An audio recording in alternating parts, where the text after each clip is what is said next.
ils ont fermé notre visage un peu, on est arrivé sur une sucre là.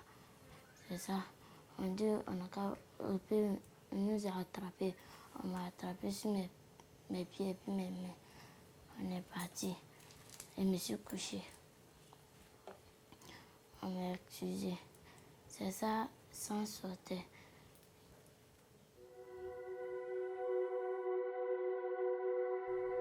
« 38% des femmes en Côte d'Ivoire ont subi des mutilations génitales. »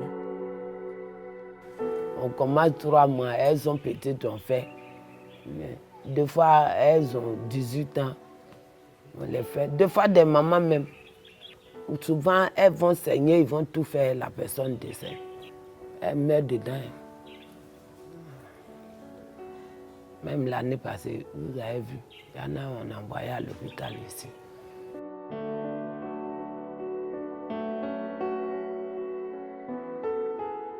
Ce que je retiens encore, c'est que quand ils ont fini de m'exciser, qu'on m'a fait debout, celles qu'on avait fait avant moi, ils étaient assis sur des feuilles. J'ai vu du sang partout. Cette peur-là, j'ai encore cette peur-là, moi. Et puis ça fait même que j'ai eu peur de l'homme même, du garçon. Finalement, je ne savais pas si tout ce qu'on faisait là-bas faisait mal.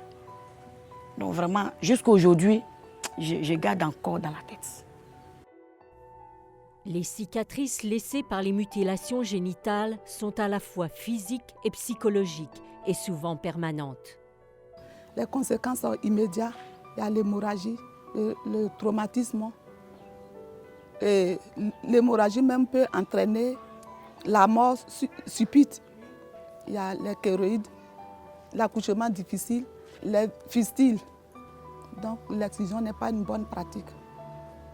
J'ai des problèmes des urines. Ça coule seul. Quand je me couche, ça coule seul. Je n'arrive pas à attraper, à pousser moi-même. Je vais parler quelque chose à les parents. Voilà ce que je vais leur parler. Je vais leur dire qu'à arrêter ça, ce n'est pas bien. Ce n'est pas bien. Quand ils font ça, ça pose les problèmes. Quand tu es grand, quand tu viens enfanter. La mutilation génitale féminine est illégale en Côte d'Ivoire depuis 1998. La loi devait être en vigueur et ça coïncidait avec la guerre. Donc il y avait la guerre, on ne pouvait pas aller sensibiliser dans les villages.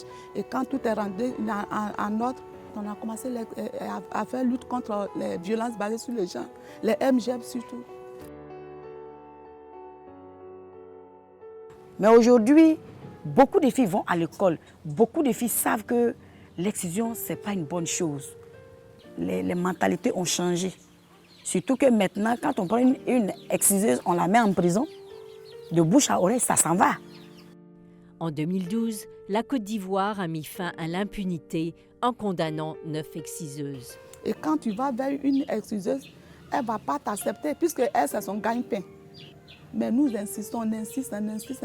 On fait comprendre à l'exciseuse que ta pratique là, elle est sale, c'est une sale pratique. Voici, moi j'en souffre aujourd'hui. Et je lui dis que moi je suis témoin oculaire. J'ai été excisée quand j'avais 11 ans. Aujourd'hui, j'ai 42 ans. Moi j'ai arrêté de faire parce que tu sois exciseuse ou que tu ne sois pas exciseuse, tu n'es pas au-dessus de la loi. L'UNICEF travaille avec ses partenaires et les autorités locales pour mettre fin aux mutilations génitales féminines et protéger les générations futures de filles, mères et de grands-mères. Nous sommes à la lutte.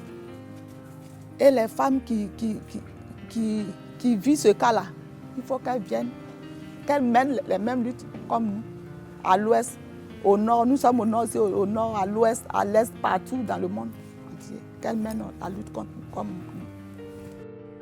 Ruth, la fille de 2 ans de Christine, n'a pas été excisée. Christine ne permettra jamais cela. Kiouala travaille dans sa communauté pour donner une voix aux femmes qui ont été soumises à la MGF. Joséphine a abandonné son couteau et a rejoint la lutte contre les mutilations génitales. Elle plaide pour que d'autres exciseuses abandonnent la pratique. Mettons fin à l'excision.